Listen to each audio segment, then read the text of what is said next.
Welcome back to Yuri's Box. In this video, I'm going to talk about tariffs. Are they inflationary?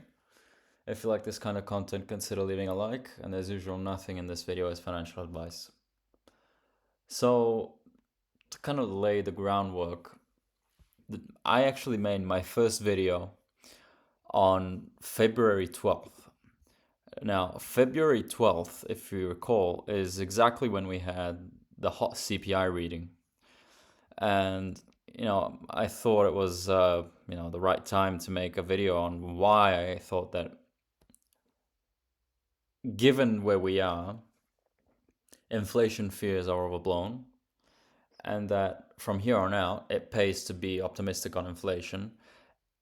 And if you really have to be pessimistic about anything, it's probably a bit more on the growth side of things, especially given the enthusiasm that we had at the beginning of the year, having elected Trump, the expectations of having the most pro-business, pro-economic growth president really in history, and, all of that euphoria being discounted. But really, ever since Trump got elected, we have had a few things act as headwinds, and I've identified those things as threefold. Number one, tariff, and the tariff saber rattling. Number two, fiscal tightening in the form of, again, government layoffs, local governments cutting their spending via, pandemic era stimulus running out. And the third is kind of the cherry on top in the shape of the yen carry trade. Today I'm going to focus on tariffs. I don't know how long this video is going to be. And to give you really the short answer is to the question, are tariffs inflationary? The short answer is really, it depends. And so why does it depend? So overall, the way you have to think about tariffs is that there are costs. And whenever you're increasing the cost of something, you're introducing disruption. Okay, so you're putting heavier burden on businesses and consumers. Now, the way tariffs can translate into higher inflation, in my opinion, is if you have a situation like what we saw in the post-pandemic economy, where you had the job quits rate play ball. And what do I mean by that? I've referenced the job quits rate many, many times. And the way I treat it, in essence, is a consumer survey. Really, it's my substitute for the University of Michigan surveys. Because really, as I've said many times in my previous videos, the surveys that are conducted by, the University of Michigan and so on and so forth, they come with a lot of noise due to the fact that you're asking for people's opinions. And if you're asking for people's opinions, you're going to get a lot of political bias mixed into the batch, okay? As opposed to that, when looking at something like the quits rate, you get pure signal without the noise. Because if people are leaving their job voluntarily, that's all you need to know about the state of the economy. You have, I'm not a fan of the job openings number, but, if you wanted to overlay that, if people see abundance in the economy, in this case, looking at the number of job openings available, employees will use that as leverage to ask for a bigger compensation, so wage increases. Because again, if you know that you can switch to 2, 3, 4 jobs, that alone gives you the tools to go to your current employer and ask for a raise, which again feeds into compensation rising, which feeds into consumption rising. And really what it feeds into is it really gives the consumer the tools to keep up with inflation. Okay? And again, if you look it's not perfect, but you can kind of see this correlation between the quits rate and inflation. And again, the reasoning behind that, if I had to, if I had to find one, is basically very simple. People have a tool to get a bigger raise, a raise. Okay, so when you're getting a raise, your wage goes up, you have more disposable income, and if you have inflationary inputs, it is easier, or at the very least, you have the tools to at least try and keep up. Worst case scenario, you're keeping up, and in the best case scenario, you're actually ahead of the game, and if you're fortunate enough, you can, you're still square one, where really the price increase hasn't really affected you. And again, to answer the original question, are tariffs inflationary? It really comes down to, and it depends on the state of the consumer. Because the question, are tariffs inflationary, is really a matter of who is going to eat the price increase. Okay? Is it consumers or is it businesses? Someone's going to have to, chew chew the tariff.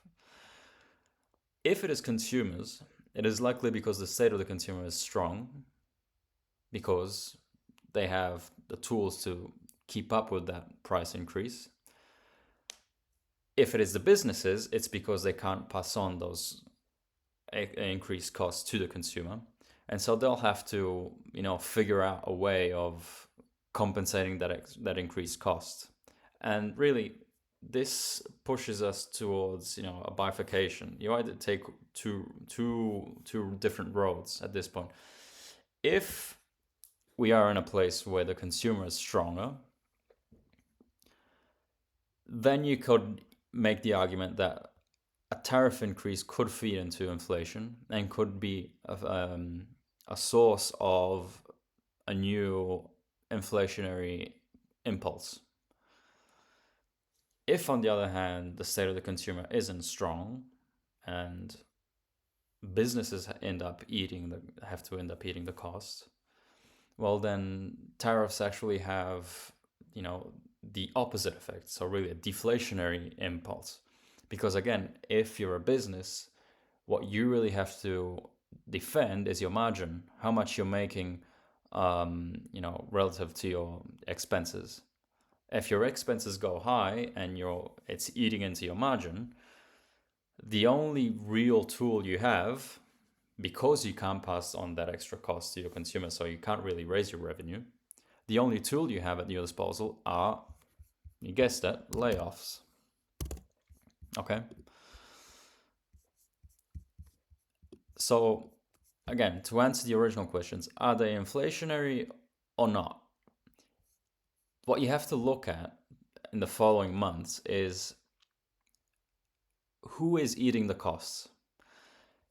If you continue to see something like the quits rate continue to drop, granted we had a small bump in the last month's reading, but again, if you see the quits rate continue to drop, take that as an indication that the consumer isn't acting in an aggressive manner, and that labor market participants don't really have the tools that they had back here to keep up with, any price increase. So if you continue to see the quits rate drop, if you continue to see wage compensation remain kind of sluggish, it'll just be, further clues, further indication that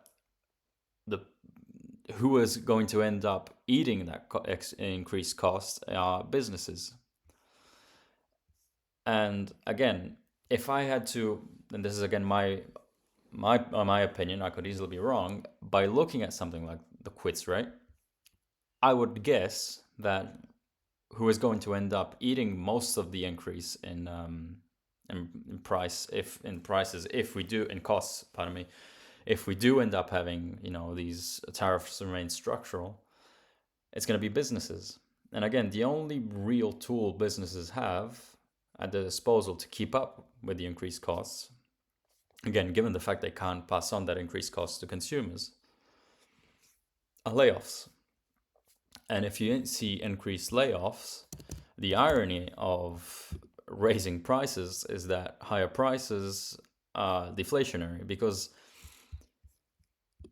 if you see unemployment going up, that's just demand going down for goods. Okay. So again, from here on out, it'll really depend on who ends up eating the bulk of the price increase. Is it consumers? And if it is consumers, it's because, or likely because consumers are stronger than it currently looks like.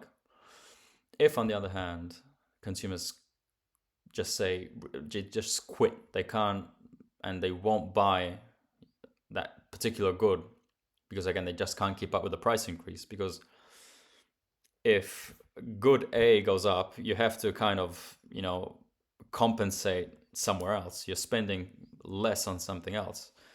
So again, if you can't stomach it, then the businesses that are making the goods will have to stomach it, and will have the opposite effect. Something inflationary becomes deflationary. Now, as far as the announcement is concerned, we'll have the big announcement that is anticipated by a lot of people on April 2nd. And you really have, I think, three possible outcomes. So outcome number one, I would say that it is what it is, meaning you have, let's say that our assumptions going in is that you have, again, the consumer being possibly more strapped, just by, even if you were to look at companies like FedEx, Nike, or Nike, however you want to pronounce it, Walmart, Target, all these businesses are saying the same thing, that the consumer is not as strong as it was a year and a half ago. So if that is correct, you have basically, tariffs being tariffs. And so you'll have increased costs and, businesses eating costs. Okay, so that is really your run of the mill. I think this is basically what everyone is expecting. As far as anything coming in better than expected, you could have some. I can envision Trump, like he has already hinted at in previous days. He's spoken about flexibility. So perhaps there's something. I don't know. He just puts in, some kind of curveball, and things are better than expected.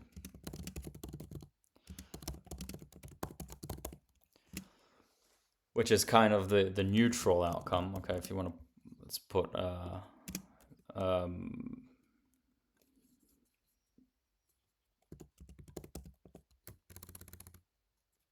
okay, this would be bad either way. This is kind of more neutral, because it would, things kind of looking a bit more upbeat. I think overall the worst possible scenario to come out of April 2nd would be actually tariffs being delayed. If for some ridiculous reason you have Trump come out and say something like, "Oh, you know what? I had a dream," something ridiculous, and he just ends up delaying the tariffs.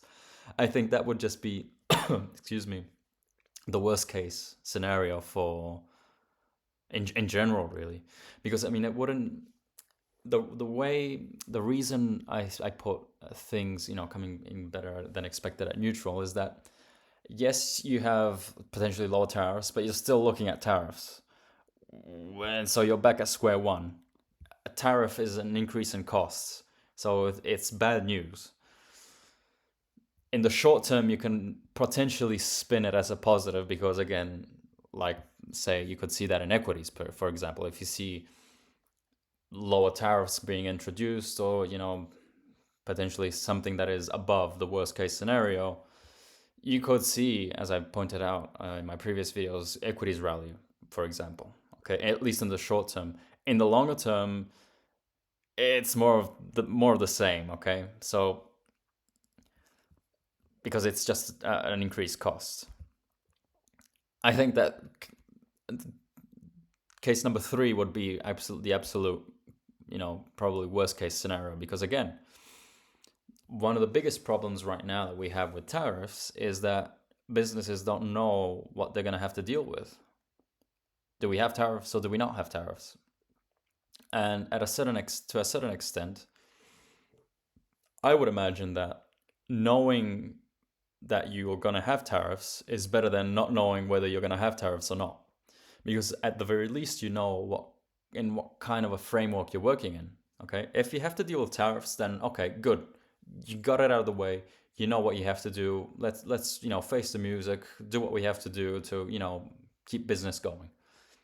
But if you don't know and you're still stuck in that limbo, what do you do in that case? You just wait, and you really can't afford to wait because you're not investing. You can't make decisions, on future investments and so on and so forth. So, the third case would be the worst case scenario. One and two bad overall. The reason why I put again number two in neutral is because at least in the very short term you could spin it as a positive. Say that again, Trump comes out and he says, "Oh, we're going to have flexibility about yada yada yada." I could see that being played out as a positive, but as time goes on, you're back to square one, where tariffs are just an increased cost, and you still have to answer the question: who is going to eat that cost? Is it consumers, or is it the businesses? Okay. So going back to square one, it really depends on the strength of the consumer. Okay. If I had to look at the quits rate, what it's telling me is that people don't see abundance in the economy. They no longer have the tool they had in the post-pandemic economy, to get a bigger wage, a higher wage. And so if I put that together with what Walmart is saying, what Nike is saying, what FedEx is saying, what Target has been saying, what McDonald's has been saying, I'd be more in the camp that it's going to be businesses having to eat most of the costs, and that will come in the shape of potentially layoffs.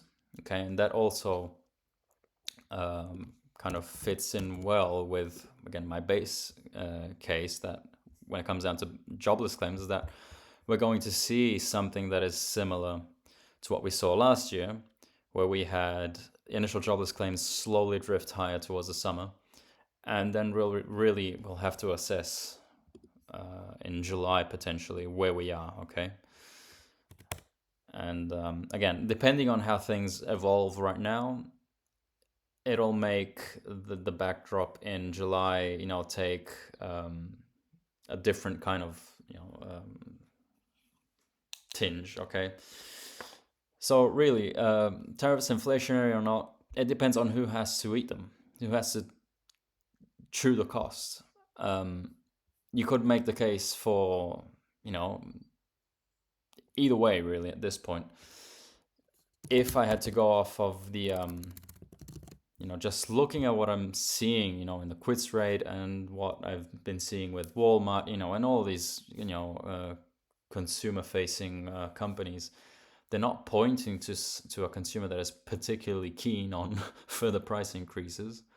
So if I had to tip the scale on businesses eating the costs or consumers, I would tend more towards the businesses having to chew most of the costs. Okay. And as far as this April 2nd is concerned, really case number one, case number two are really kind of in the same basket. The only thing that makes two slightly better is that in the short term, if the tariffs get announced and this, maybe there's some, sugar, sprinkles put on top to make things look a little bit better. You could argue that again, it's not the worst case scenario, so we avoided the worst case scenario. Hooray in the short term, but as time goes on, you still have to deal with the tariffs, and the tariffs adjust the price increase. So you still have to answer the first question. And actually, the worst case scenario, in my opinion, would be if you have tariffs being delayed. If you saw Trump come out and announce that, we're still figuring things out, Lutnick didn't wake up, he didn't do his homework, we still need an extra month, that would actually be a killer in general. Because again, you still don't know what framework you're working with, okay? So I'll leave it at that. If you like this kind of content, consider leaving a like, and I'll see you next time. Bye.